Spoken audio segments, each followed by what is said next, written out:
Hi, I'm Nisha DeGaring, host of Good Things Utah, and I've been a longtime supporter of Todd's Belief Cast.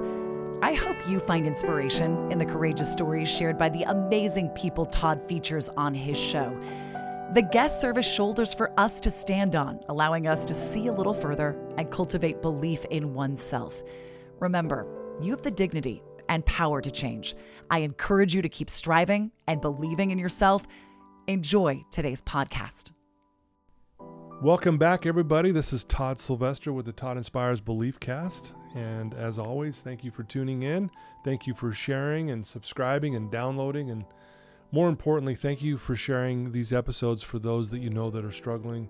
It really makes an impact on them. And the feedback that we receive from all of that has been phenomenal. So thank you so much for believing in what we're doing here. And again, just another shout out to the sponsors. Thank you so much.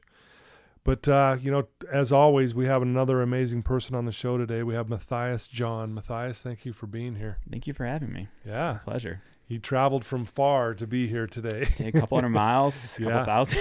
Yeah, right? Yeah. No, it truly is an honor. We have a mutual friend, Debbie Reed.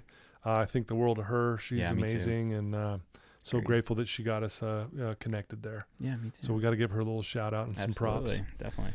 So as I said, I'm really honored to sit down here with Mathias John today. He's an award-winning designer, author, and soon-to-be certified recovery coach whose story is as raw as it is redemptive.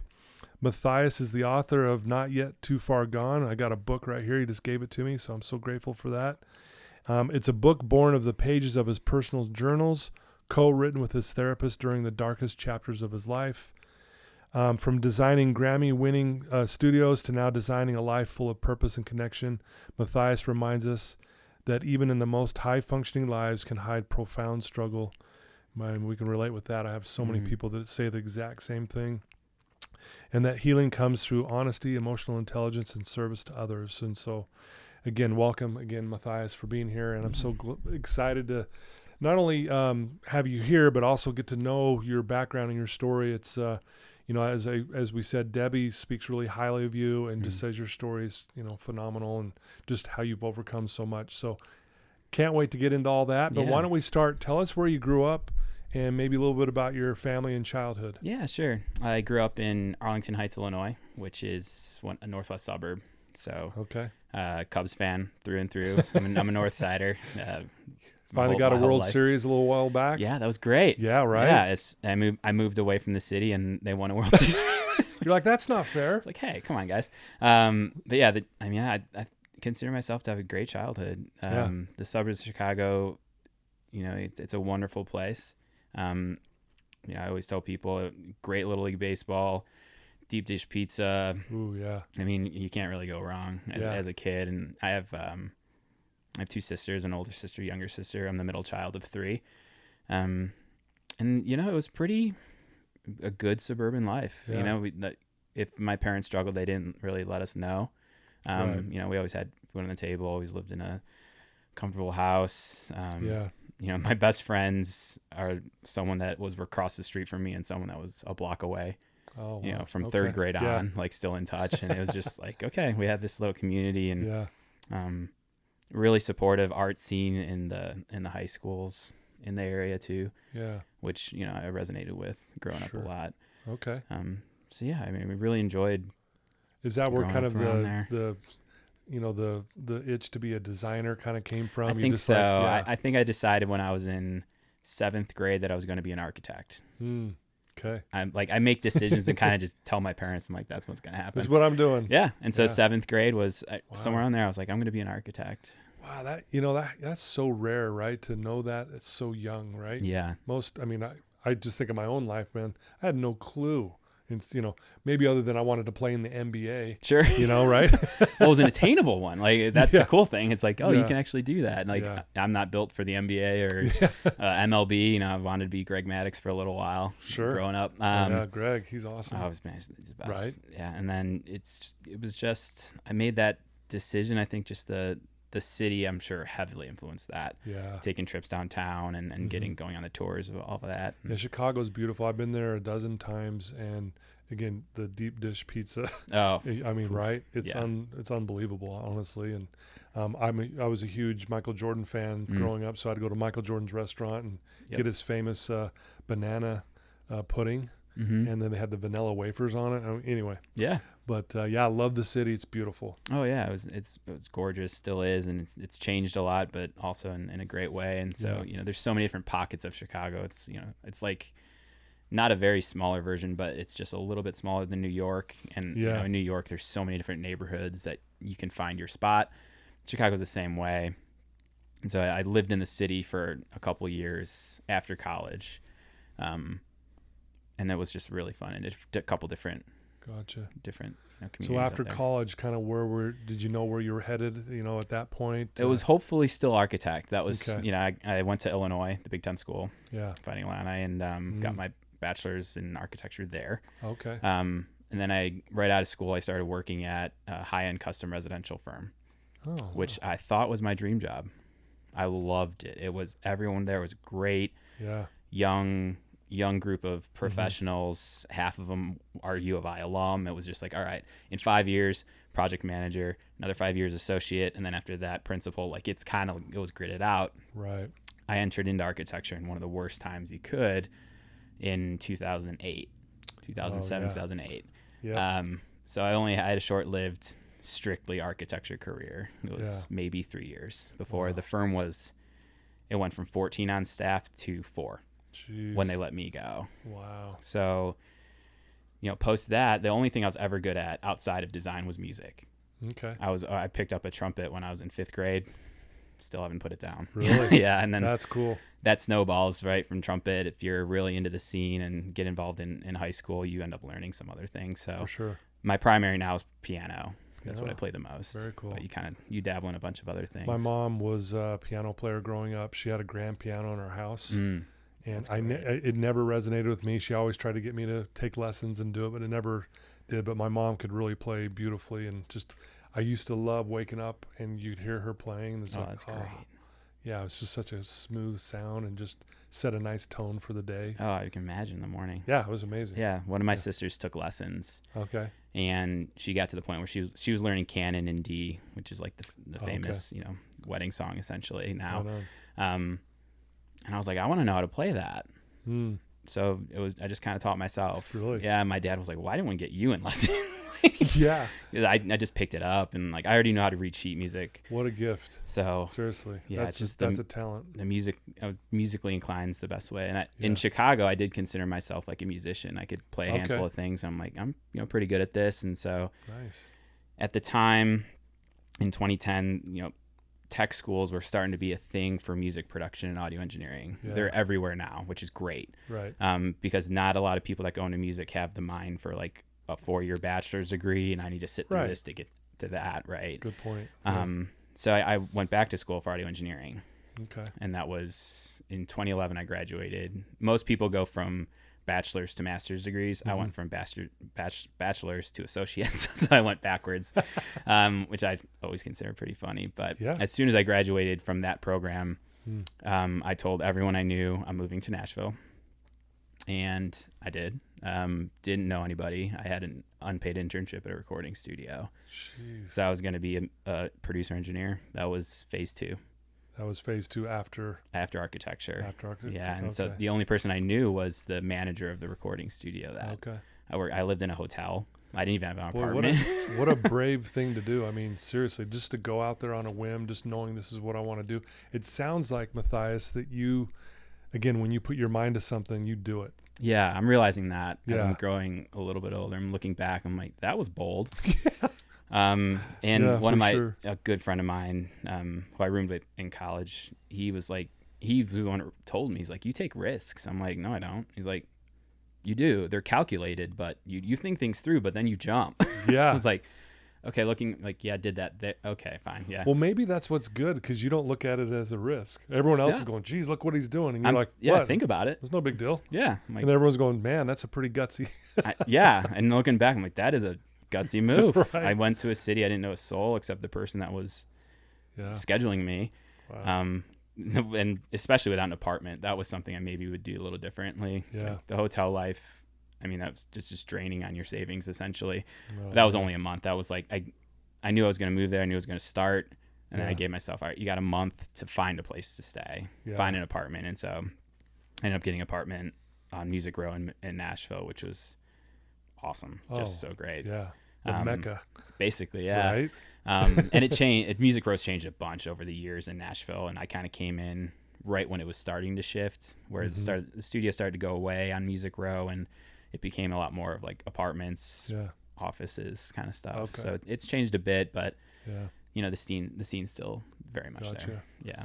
So, I mean, obviously you have a story of struggle and fight and redemption and all that. And, you know, we've got your book here that we mentioned. You know, you're doing all this stuff. You're out there exploring what you're going to figure out and do in your life. But had the struggle with this had already started with you, like just this personal battle, or was that later? I think the real struggle was a little later. Okay. I think, you know, there are obviously milestones where you could see, well, that wasn't a healthy habit to start. Yeah. So when I moved to Nashville, that's when I became comfortable, like kind of drinking alone. I never really did that in Chicago. I always had friends around, and there were always people that it was part of the activities that we were doing. And then in Nashville, it was like, well, I didn't have any friends. I didn't know anybody. So after, you know, a night shift at the studio, you know, pick up some beer and go back. And it just became way too comfortable to do that by yourself. It didn't get in the way for a couple years. And, you know, I met my wife in 2015.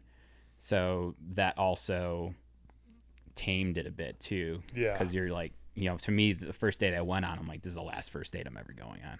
You know, we both just kind of like knew. Yeah. And so that keeps you in check. For sure. But, you know, addiction's stronger than you if you're not on top of it. Exactly. Right. Yeah. So it started to snowball. Okay. Right. And so we got married in 2017, and we didn't really have any conversation about it. It wasn't really an issue because to me, the drinking was always secretive. It was always by myself behind closed doors. So even when you were married, you were still doing it by yourself? Yeah. Gotcha. Just sneaking it. Okay. Yeah. So the perception was no one ever saw me for a while take more than like have 2 drinks at dinner. That was kind of it, but they didn't see the 2 before and the 2 after. Yeah. And all of a sudden that before and after grows. Yep. And so all of it just started swirling. And I think, you know, if we were to say, when did it become a problem, probably maybe 2019 was when, you know, Jesse would have a conversation of, hey, that was too much. You know, like you could see that bottle go down that much in one night. I only saw this, like, this isn't okay. Gotcha. And then from there, it started getting.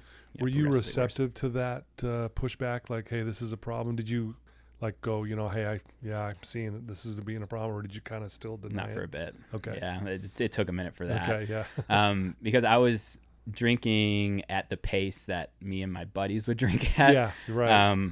But the problem is that pace they grew out of, right? Because there was also that kind of interesting life paradigm shift where my friends, when I got laid off, they were all kind of getting maybe a promotion or like moving on to something else. Okay. And then I kind of hit restart a couple times, and most of them did not. So they would settle down and start to have kids. So I would still drink like I was 24, right, at 30, and everyone else stopped. Yeah, I gotcha. Yeah, so it was just, you know, something that got, you know, progressively worse and worse, and we never had like cross words about it. Me and my wife, we don't really talk to each other on that level. But for a little while, I think like most people that struggle with drinking, like you just don't want to have any fun, or like, right, you're just kind of lame. Like, why don't you if you had some, you'd understand. Yeah, like why that. Don't you join me? And exactly. You kind of push it. You push back in that regard, and I think that was kind of the mindset for a little while of she's just holding on a little too tight, and obviously that wasn't. Yeah, you know, she had, and she's a counselor. She's a outPC, so like. Oh yeah, so. Yeah, I think we talk. Yeah. There's not a lot of fester or simmering. It's just like if something's off, it's a conversation. Yeah. Even more so now. But even then, I think we're, you know, in early marriage, you're still trying to figure out where that line is. And, for sure. and talk to each other. So obviously things get to a point that get really bad. Why don't you just kind of start from, you start drinking, you get called out. Yeah. You're kind of still maybe denying what's going on, but obviously things get really bad. And if you don't mind sharing, Sure. which kind of led up to you eventually doing what you're doing today. Yeah. I think the COVID accelerated a lot of people. It also helped people that are drinking quietly because you're wearing a mask and everyone else is wearing a mask. So you have an excuse. You can't smell it on you. Yeah. There was a lot of opportunity to continue going in a secretive way. Yeah. Which I took, but in 2020 was when I started taking like breaks. Okay. So I think that was like when it really got, pretty bad, was when it was like, okay, you had a bad, couple days. Here's 30 days of nothing, right. And so I'd do 30 days and then go back to it. And then, okay, well, that week was bad. Now it's 60 days and okay, go back to it. And then, the longest stretch I had before my current one was 4 months. So I was like October of 2020. Okay. I had to tell family at that point, where up until then it was just me and Jesse. And then, in 2020 in the fall, it got to a point where she's like, I can't hide this from everybody anymore. Obviously I was very comfortable hiding, right. but you don't realize what it's doing to your partner and all that. And she just couldn't go on not telling her people. Right. You don't realize how you can put other people on islands too, through your journey, unfortunately. And that's a hard thing to sit with, but it's the truth. And, once we started opening up to family a little bit, and then there was like a 4-month stretch where I was dry, and, that ended at the start of 21. Okay. And so, like most people, I do consider myself like a run-of-the-mill alcoholic in a lot of ways. Like, this is a story that a lot of people have, and it's been heard before. I didn't write the playbook. I just followed it. Yeah. That's how I like to kind of look at it. Sure. And like most people, after a break, it gets worse quicker. And so I'd say the months of January 21 till April of 21 were kind of a tornado of sorts. That's when I think Jess took her hands off a little bit. She started reading Al-Anon books and started connecting and doing what was right for her. Right. And I'm grateful that accelerated me to my bottom in a lot of ways. Yeah. And my bottom was a car crash. So, okay. It was Masters weekend. I'm a huge golf fan. Okay. Masters is just my favorite tournament of the year, and I'd celebrate it with or without friends. It didn't matter. Right. You loved it that much. I did. Yeah. And I start the book with the bottom. Like, I start out with that day. Okay. And then we go back and like build to it. So, the bottom was, you started early, and, I went to work, I was, doing this a lot, unfortunately, at work, and, I just didn't make it home. I left, and, the common phrase with I'll get home before it hits me kind of thing, one more, and then I'll get home and then ride it out on the couch or whatever. Sure, right. Sure. I just didn't make it home. So wow. I ended up causing a car accident. I rear-ended somebody, and it rear-ended somebody else. And, handcuffs, jail. Wow. Just it was, it was what I needed, I think, is the best way to put it. Right. Well, like you said, that was the bottom for you. I can't imagine the feeling.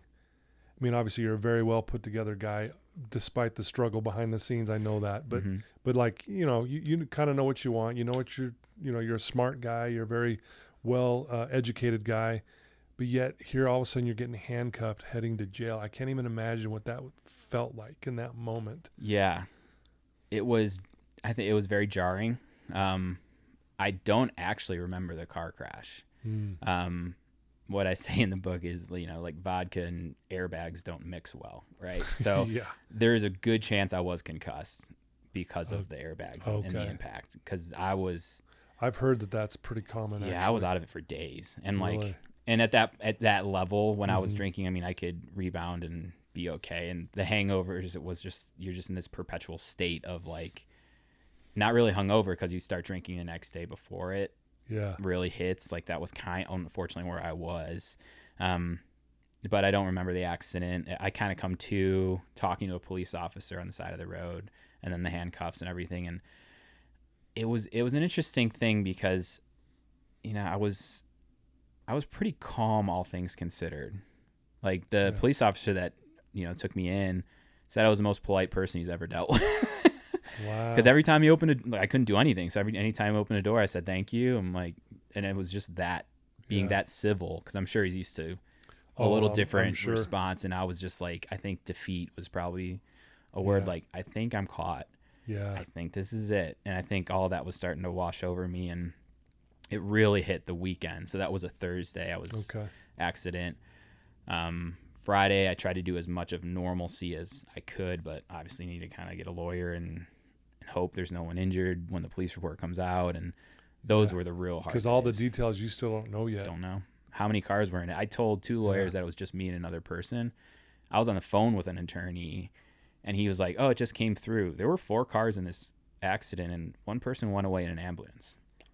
Whoa. And so from there, they start going down the road of, if they're hurt, we're looking at X, Y, and Z, which is potentially vehicular assault. You know, it's not, we're way past DUI if someone went to the hospital and was actually hurt. Right, yeah. That's when I think I felt like have to sit on the floor. I mean, I remember just almost shaking, because it's like, this could have been the end of me. It could have, yeah. If I would have hit 6 inches a different way, or 5 miles an hour quicker, I may not be here. Wow. And so I think all of that, the weekend after, really came in and was just, that was very jarring. Oh, man, I can't even imagine like that feeling. Yeah.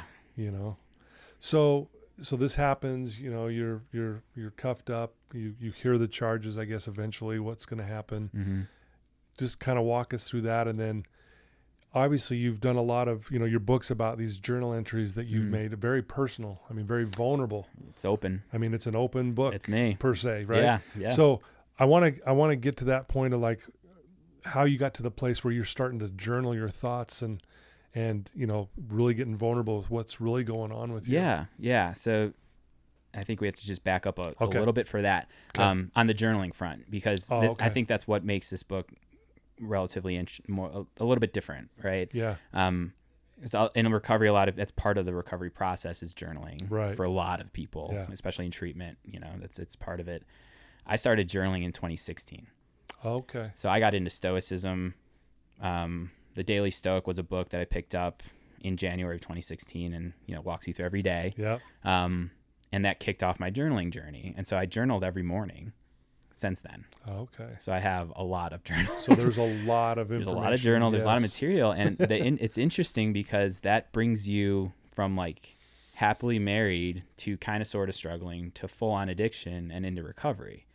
So I have like the true journal entries of the struggle. Right. And I think that's, if I didn't have those, I probably wouldn't have written anything formally, because that's what I think other people are receptive to. And I think that's what is needed. Right. Is when they're struggling, just not to hear it from someone who's on the other side, but if you can read those words that are just like, I don't know what's wrong with me. Why am I doing this? I'm better than that. Or, you know, or straight up lying to I've lied to myself in my own journals, because on some level I'm like, what if someone picks this up?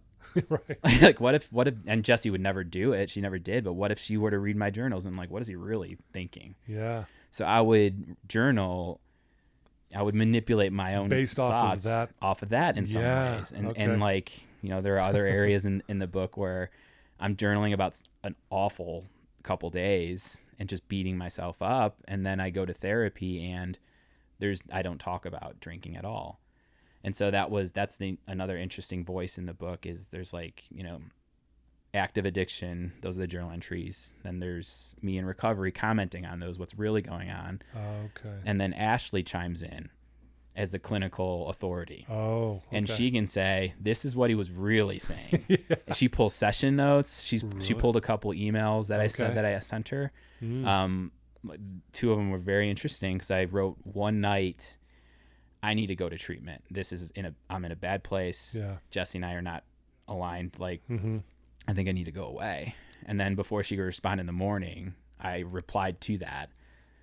and said, okay. I think I'm okay. Like, Yeah, I'm fine. I'm fine. I'm just running away from it. I'm not, that's just Yeah. me just trying to escape kind of thing. And so she pulled from some of that. Oh man. So it's really rich in a Yeah. lot of ways. Wow.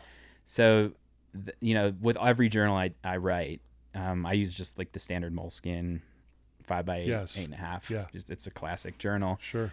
As soon as I end one, I flip through the pages. I'm looking for, what am I commenting on consistently? What Yeah. am I not taking care of? What am I doing well? It's like one of the ways I self-reflect every 4 months is to look back at these journals. And Yeah. I've always done that. So that was always been a thing. And then when I hit bottom and started taking it seriously and working a program, going to AA and getting that, my sober community and getting everything Yes. in order for longevity, I really thought, I don't want to do this again. Yeah. I really, truly don't. And so the book started as an exercise of me going through. I'm like, I know this month was bad.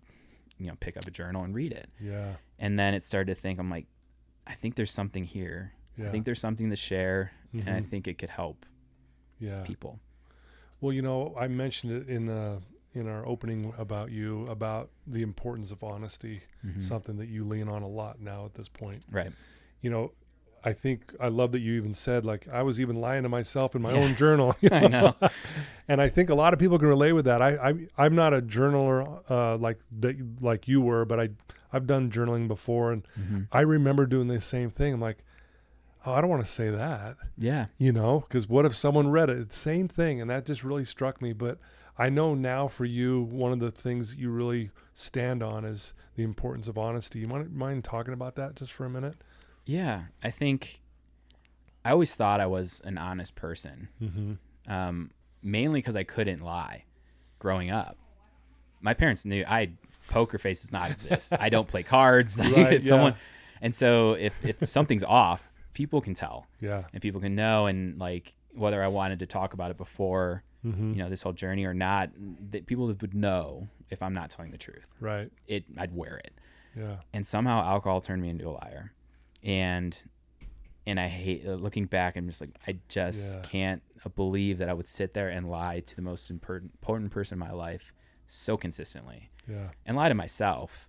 Yeah. But it just like, man, that hurt. And it was just so many things of like, I can't believe I would say that to her, or why couldn't I just be my full self for her? Like all these thoughts, it really, that was a tough thing to like wrestle with. And so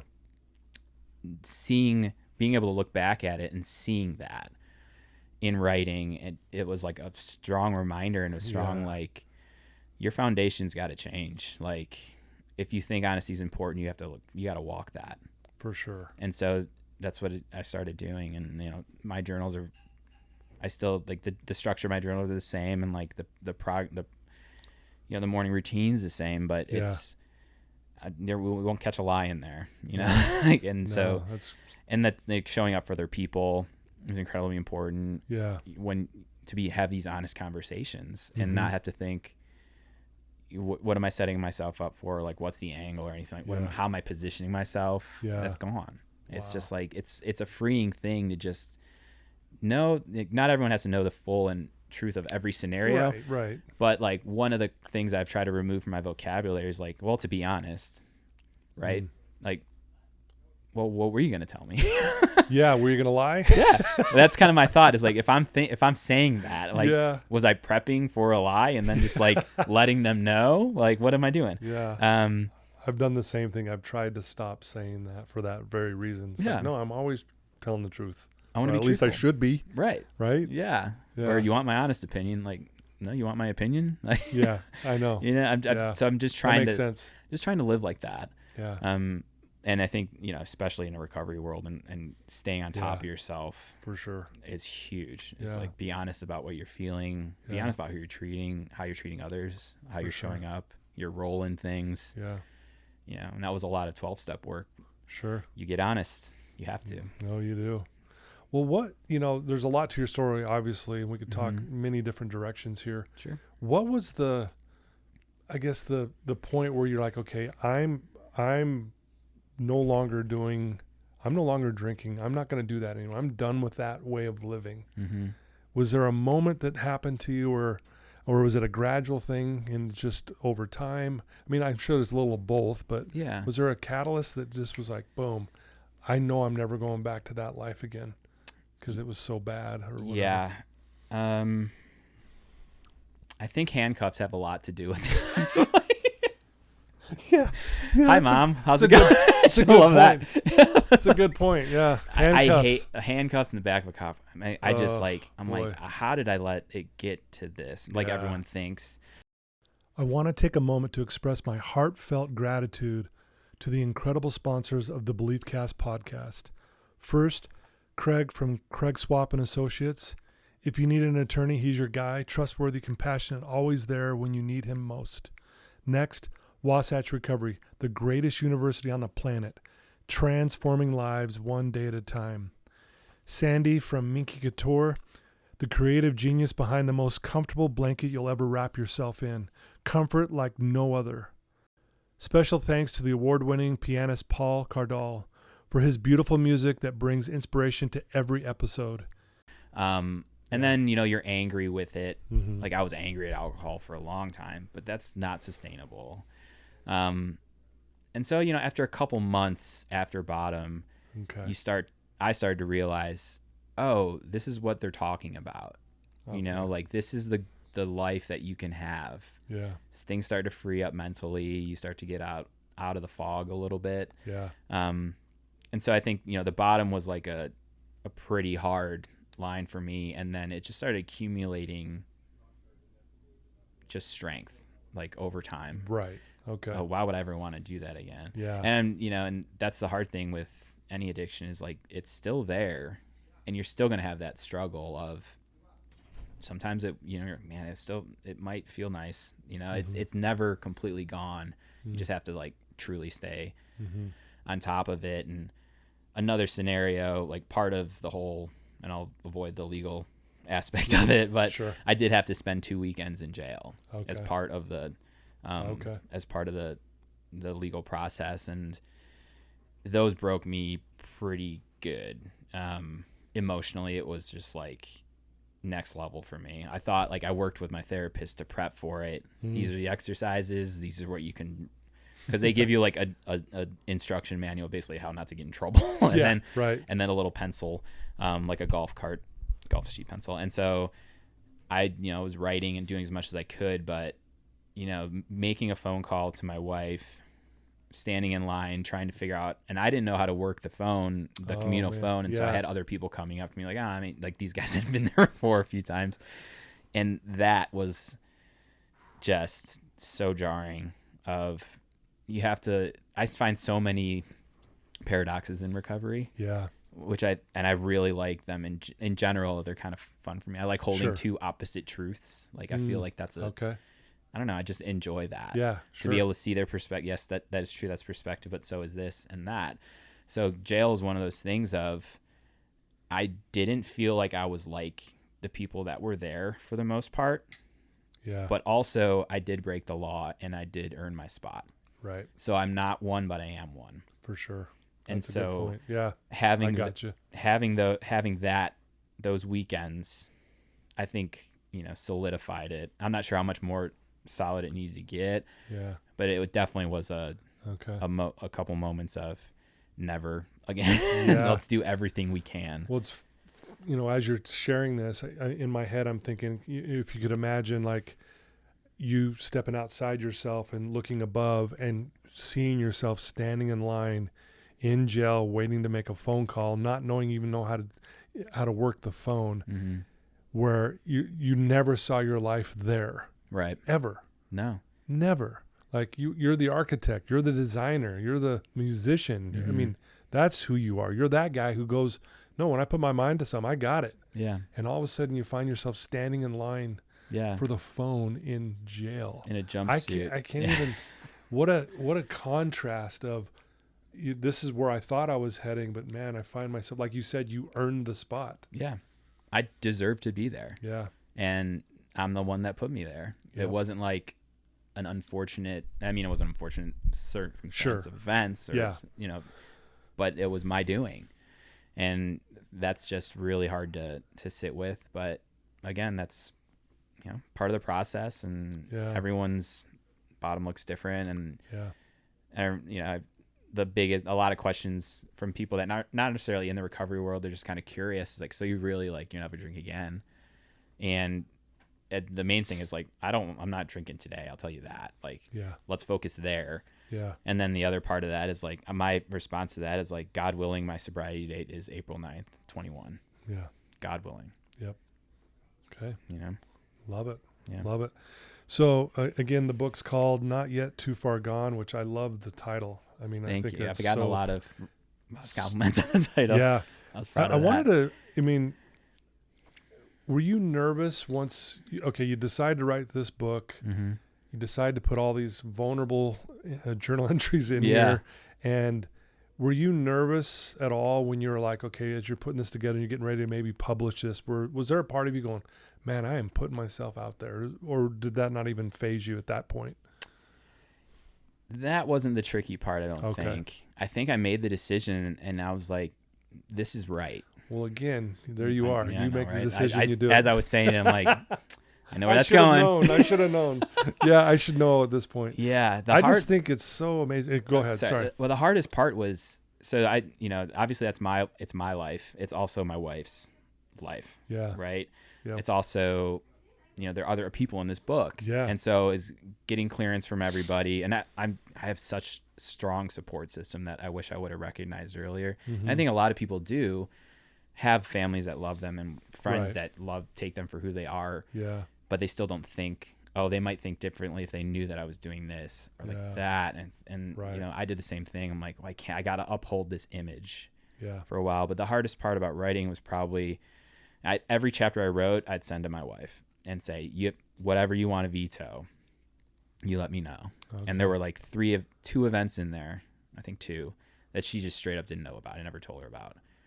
Oh, wow. So she's learning it for the first time by reading what you gave her. The draft. Oh, man. And so those 2 parts were like really difficult because I'd had to, sit across from my spot. And as I'm typing, I'm like, I'm sending you something.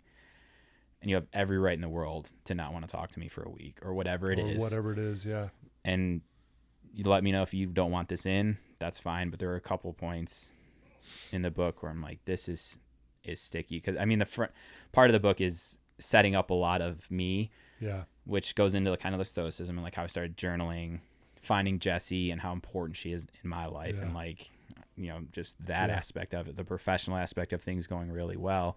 So I think that's important to set that table to know that you can have all these things and look put together. I was going to the gym every day still, sweating it out and just, I looked put together. no one had a clue. And inside it was just like a mess and just in a bad place. Wow. But I'd say, writing those chapters that she didn't really know about a couple things. Man. Those were tough and honest. And I was a little scared, but at the same time, she's just so wonderful. And it was just like, I'm so glad you're where you're at. Yeah. But I know this is just like part of your story and it's not my favorite part of your story, but if it gets me to who I have now, then it's totally worth you sharing. No, I love that. How has this process of all, writing the book, going through what you went through, how has that brought you closer to Jess? And how has this, I guess, enhanced your relationship? Yeah, I think we're kind of at the point where we can get through a lot and we're not necessarily scared of much as a couple, right? Like, that was a tough ringer, tough couple years. And I think more has probably changed on my end than her. Cause with a lot of people that struggle in an addiction, like self-worth is not a strength for a lot of us. Sure. And so, I couldn't really figure out or necessarily accept like the love that she had for me. Yeah. Like, it's too good. Like, it's too good to be true. Like, how is this all for me? Like, my men, I'm like, I just don't deserve this woman at all. Yeah. And I think over the years of going through what we went through and like, recovery can, change your life and give you a confidence. And so I think in me having more confidence myself, I think I love her like she loves me. Gotcha. And I'm able to do that because I have like love for myself now, which was not there before. You know, if it was just thinly veiled for other people. But now I actually truly can look in the mirror and be like proud of me.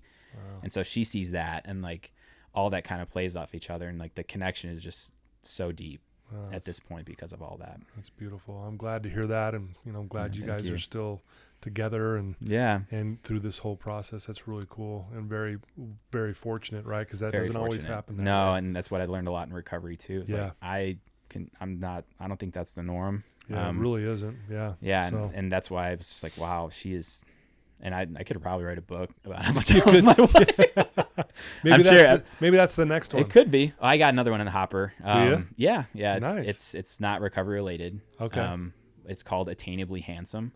Oh, okay. Interesting. So this one is, I know, that's another good title, right? I know you're good with titles. I'm a title. Maybe I'll just be a title guy. You may be. I could be a title. That's your new profession. Yeah. So this one is, like the tag of it. It's much more of like a fun book, but it's how to increase your attraction through your thoughts and your action. Oh, wow. So love that. I've realized at some point that I study a lot of other people's relationships. Okay. And I've somehow become a safe place for a lot of people to talk to. Yeah. Whether I'm sure you're in the same, like somehow people open up and you're like, sure. Okay, now we're here. Let's go. Yeah. Didn't expect it. Yeah. So I hear a lot about like other relationships and kind of like partners doing XYZ or not doing X, Y, and Z. Yeah. And, you know, I think a lot of men have missed the mark. This is a very generalized statement. I think we've gotten lazy, and I think, you know, the bar for men is pretty low, unfortunately, to be like a good supportive partner. Yeah. And so this book is like, it's 49 short chapters. 49 is my sobriety date, so 49 instead of 50. Nice. Yeah. I like the symbolism there. Why not? That's awesome. A little something, but they're all like a page or two of little things that men or women, I mean, sure, not every relationship's different. Yeah. Things that a partner can be doing better, has nothing to do with you physically, but will provide a deeper level of attraction with your spouse or whoever you're seeing or whoever you're with. And I mean, these are like incredibly simple. Like, if you're the last one out of bed, make it. Yeah. There's a chapter. There's a chapter on that one. I mean, it's so, or like dishes. If you have a dishwasher, that's where they should go. Yeah. Yep. Like, you don't pile. A lot of the book is like, your roommate's not your maid. Like, it's like the it's like a lot of that. I like that. I know, and it's a fun one to kind of just have a good time with, because obviously that one's not too far gone. It's not for everybody. It's not an easy read. A lot of my family members were like, I couldn't get past chapter 6 or 7. Wow. And they're like, we're just proud of you. You know, that's awesome. Yeah. So it sounds like this book is pretty close to being done. We're getting there. That's awesome. If you know any sketch artists, so I need like vignettes that I want to do. Okay. I guess AI can probably do it, but I'm not AI skilled at the moment. Yeah. There's got to be someone that can do it. Yeah. But yeah, it's pretty far along. I'd probably say 80%. Right on. Yeah. Congrats, man. That's really Thank you. cool. Yeah, it's nice. Well, it's been great talking to you. I have a few more questions. What do you love most about yourself? Oh, well, that's a tough one. Put you on the spot right here. Yeah, and that's good.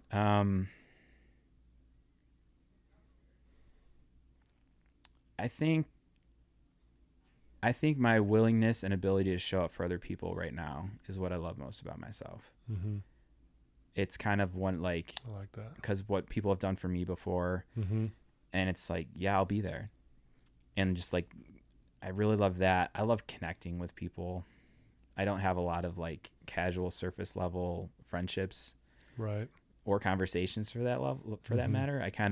I like a deeper connection and a more meaningful conversation in a lot of ways. I think those two tie together, where it's like, we need, what do you want to go grab coffee, or you're struggling? What do you need now? Yeah. Call me, or anything like that, or showing up physically. Someone's moving, not necessarily moving so much, but you know, like if someone's in a tight spot, I think that I show up and I'm there, and I'm there for them, not to pat myself on the back for service work. Like, that's not the point. It's for others. And I think working with others and making it, especially as an alcoholic, like me-centered, self-centered in so many ways Yeah. that I was able to finally flip that and Nice. be there for other people. That's And cool. that's a big thing to be able to flip that coin. That's definitely something you should love yourself about. That's a really cool thing, and showing up for people. That's awesome. Yeah, thanks. Yeah. Well, and I think obviously your book's going to help a lot of people if it hasn't already, and I think that's fantastic. If there was someone who's listening to us right now, listening to you, Yeah. and they're struggling and they're in a dark place, what would you tell that person right now? I'd say that no matter how it feels, that it can be okay. It's going to be okay. And that the strength is within you to overcome what you're battling. Yeah. I think that that's a hard thing to accept. And, another to parlay on that a little is that, there is strength in asking for help. We've heard that in rooms everywhere where that's not a weakness. There's courage in that. There's strength in that. So you find that, believe it, or at least pretend to while you're asking for it. And just know that, like, if you were to reach out to somebody and if you're struggling, you need to reach out, you will be received. They're not going to get turned away. Yeah. Like, people that have gone through this won't ask questions. They'll just show up for you.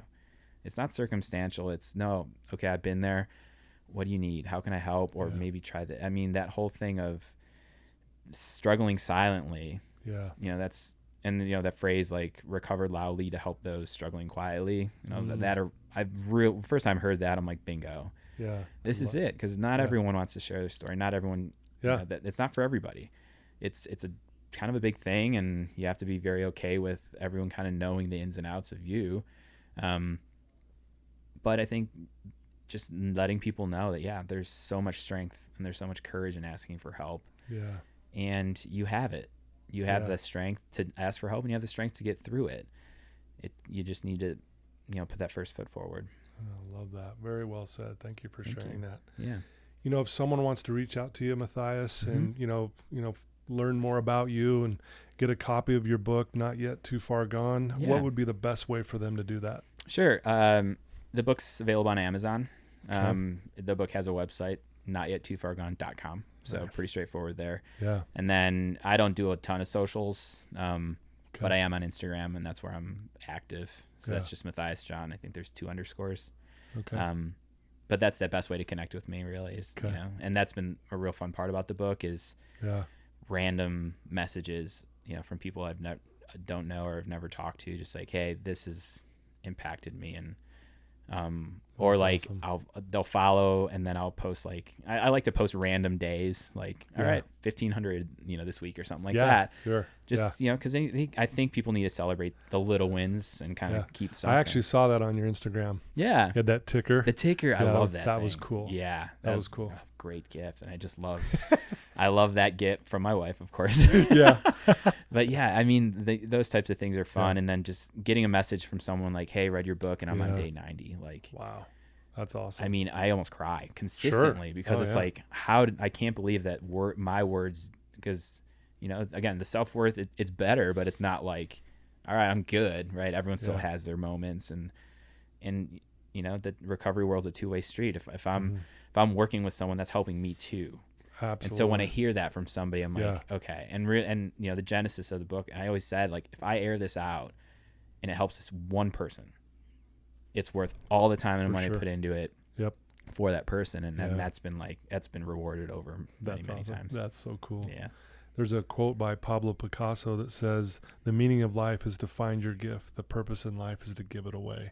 Love that. And I think that's really what you're doing. You found your gift through the struggle, obviously. Yeah. And here you are now giving it away, and now look what the impact you're having. Wow. And I agree with you. It's a two-way street, and you've helped me today, honestly. And I love what you're doing.